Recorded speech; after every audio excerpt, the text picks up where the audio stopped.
I'm a Raider, Oakland Raider, from the Bay to LA to Las Vegas. Just I'm win, a baby. player, a boss player. And if you with me, pop your collar, shake them haters. I'm a Raider, Oakland Raider, from the Bay to LA to Las Vegas. Cause I'm a player, boss player. And if you with me, pop your collar, shake them haters. I'm a Raider. What's up, guys? Welcome back to the Real Raiders podcast. It is Mariano, Mari Mars, and I'm here with The frozen one. Victor Freeze. You know who it is. Yes, sir. We got a nice little podcast going. I missed you guys. I'm so happy to be back.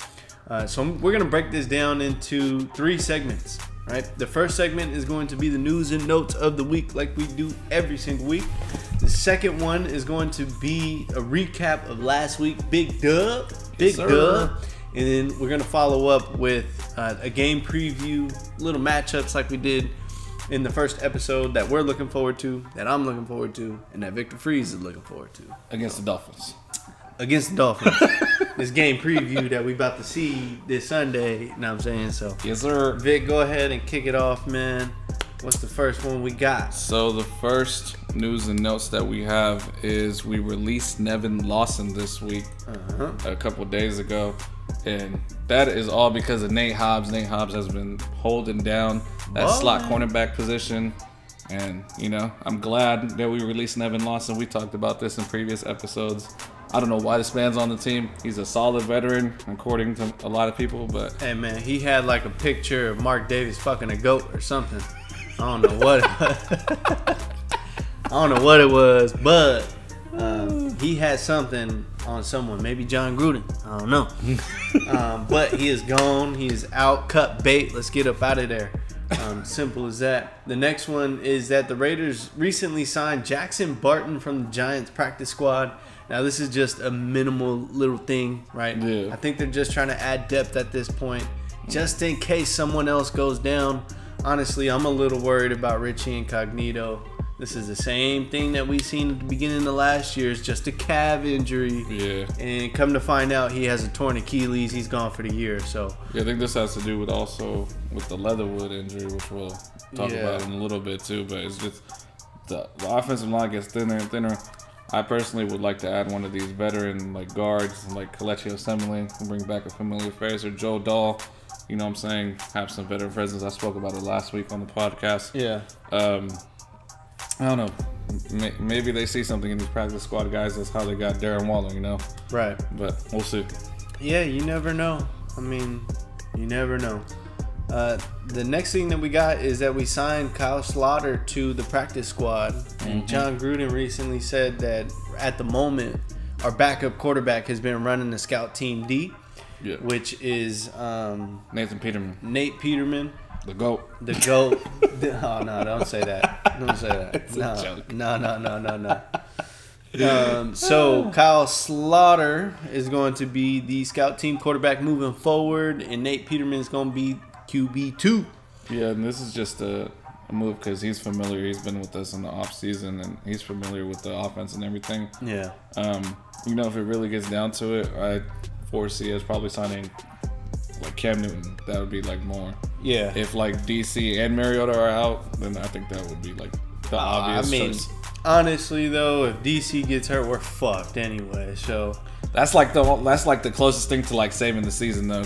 But I know it's gonna be tough considering John Gruden's offense. You know. nah, bro. If DC goes down, we're done. We're fucking toast. I mean, it's just nothing. Yeah. There's nothing to talk about. I probably wouldn't even. Nah, I'd still watch. I can't say that because I'd still watch the game. I watched the games with Bruce Gradkowski up in that motherfucker. Right. So I'm watching all them motherfuckers, bro. And that leads us to our next news and notes is DC Foe MVP. That's right. Men lie, women lie, numbers don't. No, they don't. And I know it's just 2 weeks into the season, but Derek Carr leads the league in passing yards. He's broke franchise records for most passing yards with multiple touchdowns in the first 2 games.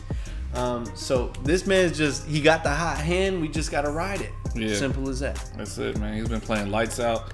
Seems like a different Derek Carr. Like there's seasons before, he's been a little bit more timid, you know? Right. But he's doing things this season, which is the Derek Carr we've always wanted to see, and we always see flashes of, but it's been very consistent this season. Yeah. And, you know, before the season, I thought he was like a dark horse MVP candidate. You know, it's like just like 2016, how he was a dark horse MVP. Mm-hmm. You know, this could be another dark horse MVP candidate. Yeah, 100%. And honestly, I just feel like Derek Carr, he always comes out super hot. And I feel like, I don't know, maybe it's the pregame jitters. Balls are sailing a little bit. Yeah. But once he gets settled in, like I was telling Vic, he's making calls at the line. It's amazing to watch. It honestly is. It's good. I like the media giving him some respect now too, with seeing his performance the last 2 weeks. Yeah. You know, because they recognize how legit those two franchises are in the Ravens and the Steelers. So seeing those two, because a lot of people had us losing, starting 0-2, right? Mm-hmm. So it's cool to see the media finally being like, oh, but you know, look at me now. Yeah, exactly. Look at me now. Ever since Keyshawn Johnson said that Derek Carr was elite and took some slack for it, he's just making his point right now. Yeah. You know? So he's been coming out balling. DC for MVP. Simple as that. Speaking of DC. 2-week MVP. But, yeah. He's crying him right now. But speaking of DC, he's dealing with the injury, right? We see him get rolled over, his ankle rolled over. Mm-hmm. Alex Leatherwood left the game last week with apparent back injury. Mm-hmm. Who's the last one that I have over there? Leatherwood. Oh, no, Jacobs. Jacobs, we know, is dealing with the toe injury. He's most likely out this week, too. Yeah. And then we have Yannick Ngakoue, who he had that hamstring issue. Was that correct? He was dealing. He had like some little brace on his thing. Got something to monitor as well. And then any more injuries I might be missing, Moana? No, not that I'm aware of. So those are the top injuries right there. Yeah. I think DC's gonna thug it out. He's gonna play this week. Leatherwood and Jacobs most likely out, and I think Yannick Ngakoue will probably start again this week with the little brace that he had on last week. But you know, those injuries hit us fast, man, and I'm glad we have the depth though, because the O-line has held up tremendously with all of the losses that we had so far in this season. Yeah, you got to tip the cap to Tom Cable. Man, I mean, hell of a coach. Yeah, we said in the off-season podcast, I mean, I said it at least, that I had all the faith in the world in Tom Cable. Yeah. The only thing is that we haven't seen the run game established yet. I think that will happen with Josh Jacobs whenever he comes back. It's a long season, right? Yeah. And this is why we signed Kenyon Drake in the offseason.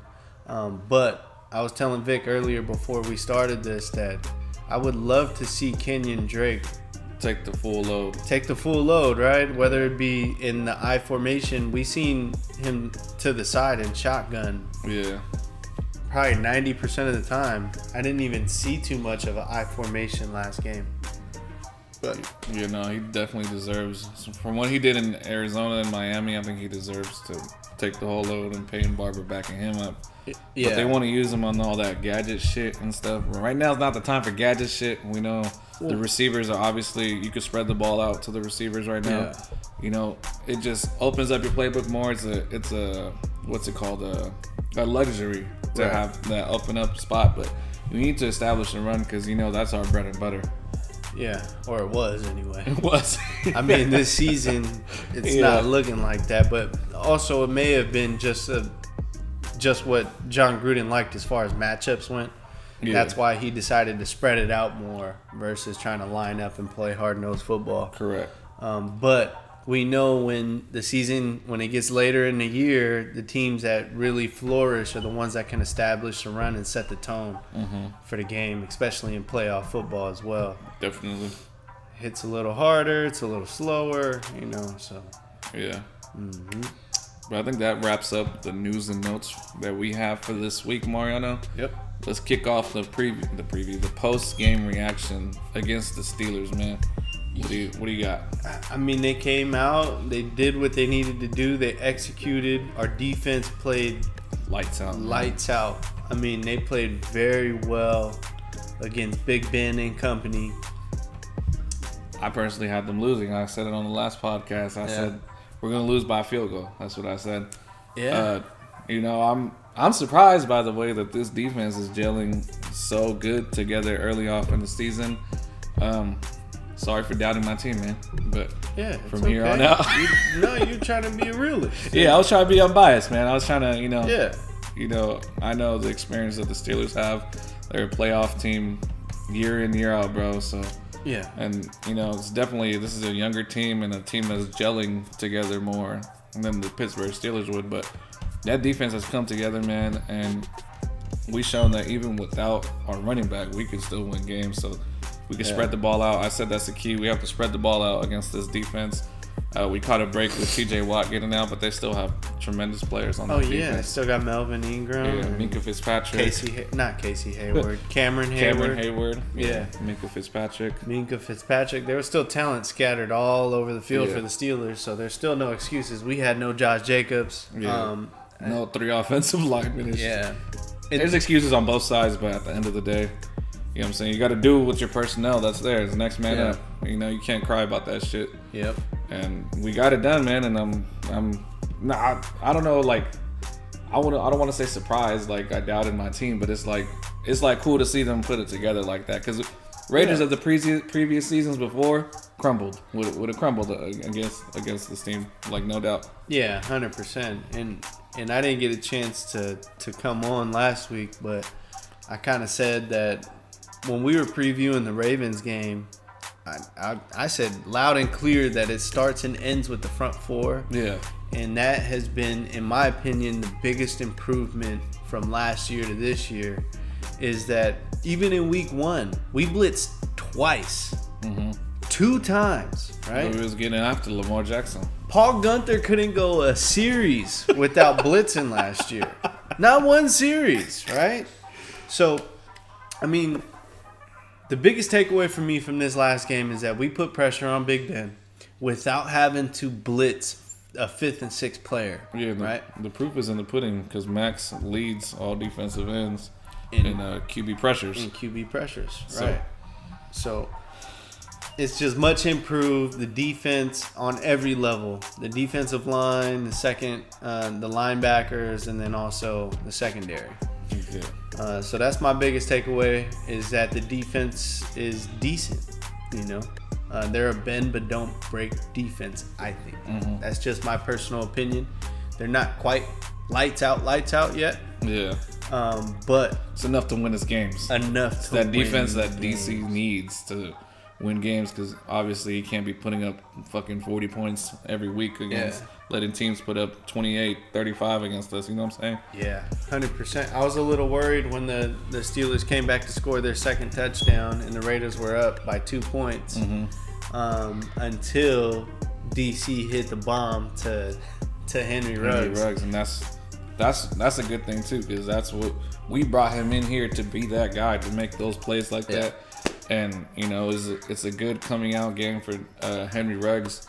Might have a tough week this week. We'll talk about that later in the next segment. But that's what we want to see him doing all season long, man. Right. Week in, week out. He had more targets than Darren Waller last game. Mm-hmm. So that's a good thing, I think, because moving forward, we know after the Raiders targeted Darren Waller 19 times in week 1. It was like he was just looking at him the whole first half. It was like Waller. It's crazy. And then you see in week 2, the Steelers were clearly bracket covering, doing a bracket coverage on Darren Waller, double teaming, triple teaming. Minkah Fitzpatrick. Yeah, Minkah Fitzpatrick over the top, and that's what's gonna open up this whole offense. Yeah. And that's the beauty of it is that we have guys at every position now.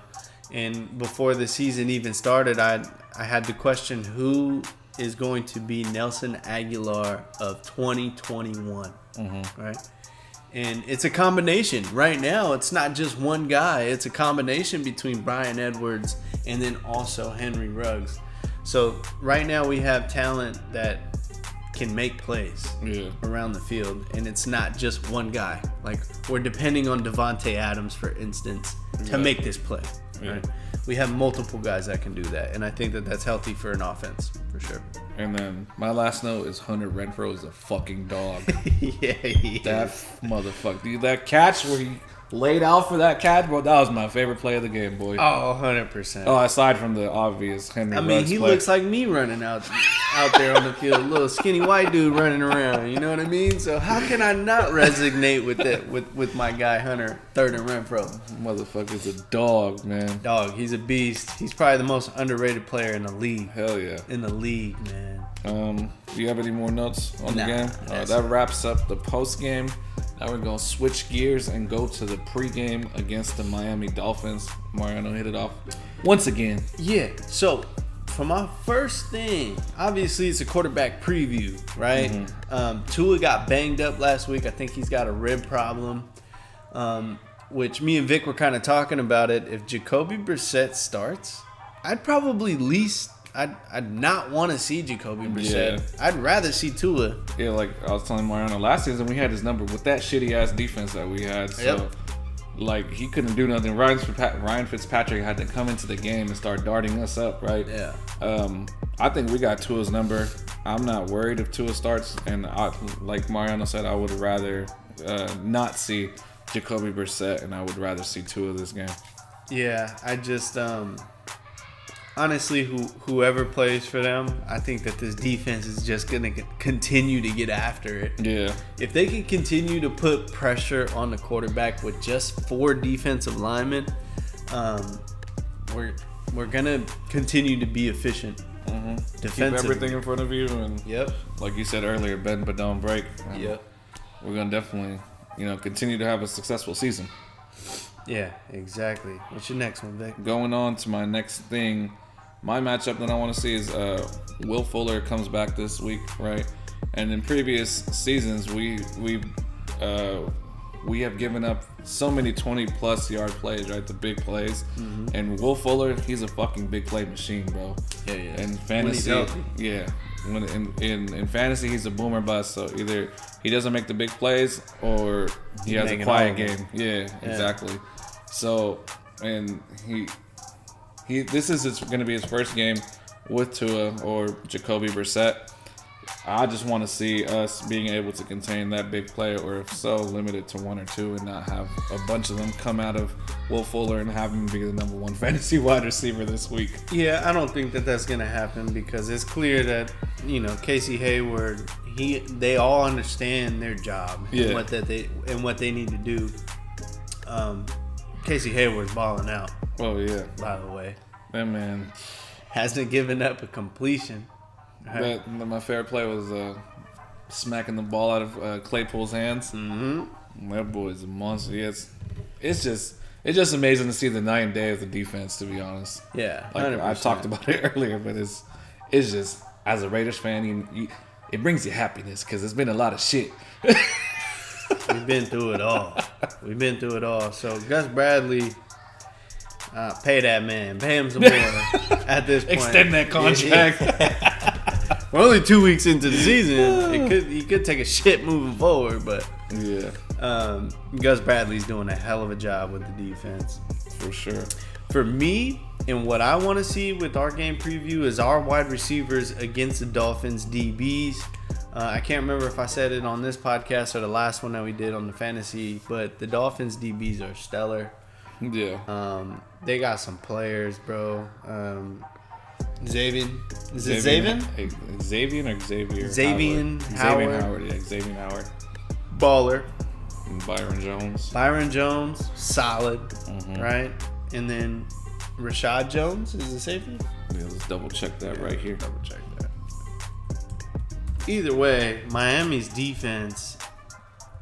Yeah, that's their safety, Rashad Jones. Yeah, Rashad Jones.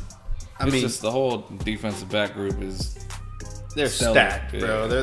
They're solid, right? Yeah. The biggest difference for us is if our offensive line's gonna hold up, and can we get this run game going this week? Exactly, yeah. So we're most likely seeing Kenny and Drake this week. Actually Payne Barber this week, because we saw last week how they still had Kenny and Drake in that little gadget position, and they had Payne Barber, running the rock mostly. But as we talked about earlier, rather see Kenyon Drake get that opportunity to run the rock against this Miami Dolphins defense. Because definitely this is a game where we're going to have to get that established, get some play actions going to Waller, because we do know that linebacker group, that defensive back group on the outside, it's going to be a problem for our young wide receivers. I think this is going to be a big Hunter Renfrow and Darren Waller game, and we got to get that running game going. That's right. Mm-hmm. I'm with Everything's working on the inside in this game, I think. Yeah, that's the keys to the victory for me, is getting the run game going, and then also finding, Waller's going to get his touches, bro. He's going to get at least 5 receptions, I think. Yeah. And then Hunter Renfrow, same deal. They're just unguardable, in my opinion. You just can't guard them. Yeah, that's true. Just give them the ball, man, right? Yeah, Get them the ball. They win their matchups most of the time. Yeah, and then if we could sprinkle in a couple big plays here and there from Henry Ruggs or Brian Edwards, the more the merrier, right? So you'll probably be on a just like similar to like when they brought down Minka Fitzpatrick to get Darren Waller after they get tired of Darren Waller. Yeah. Probably one of those plays to get Ruggs open again, or Edwards too. Edwards is a monster downfield. He's underrated with his downfield play ability, but because everyone looks for Ruggs because of the speed, but Edwards will get it done down the field too. Yeah, and I don't think Rashad Jones can hang with Waller, honestly. Yeah. That's just, I don't think that they have him. Minka Fitzpatrick did a hell of a job, right? Yeah. And Darren Waller still had 5-6 catches? Yeah, I think he had 5 for 60, something like that. Yeah, Minka is one of the best safeties in the league, and he's still getting his money. At the end of the day, Darren Waller's still cashing them checks, boy. So yeah. You got anything else, Mariano? That's pretty much it. Yeah, I think that wraps up. We hit all the key points that we need to win this game. I got us winning this game, definitely. What do you have a score prediction for us? Yeah, I'm gonna say 38-14. We need our first blowout win of the year. You said how much? 38-14. Yeah, we'll fucking write it up. All right, I'll say. I'll keep it a little bit more modest. I'll go 20. If you remember though, the Dolphins have been blowing us out. They blew us out a couple years ago. Yeah. Right. So it's time that the tables turn. It's time. I'll keep it more modest. I'll say 28-14. Raiders. 28-14. Raiders. Either way, Raiders gonna win this week. Yes, sir. 3-0. Undefeated. Undefeated. Starting off hot. That's right. Love to see it. And then if we could just get the Jets to beat the Broncos, we'll be in first place. That's a fucking miracle needs to happen for that. That would be a miracle. But there's at least one upset every week in the NFL. Let's hope that that's the upset. That's true. All right, we got everything covered on that. That concludes all of our segments. Remember, we do have a call-in number. We're going to put that motherfucker right here at the bottom. No one's called in. No one's texted nothing so far.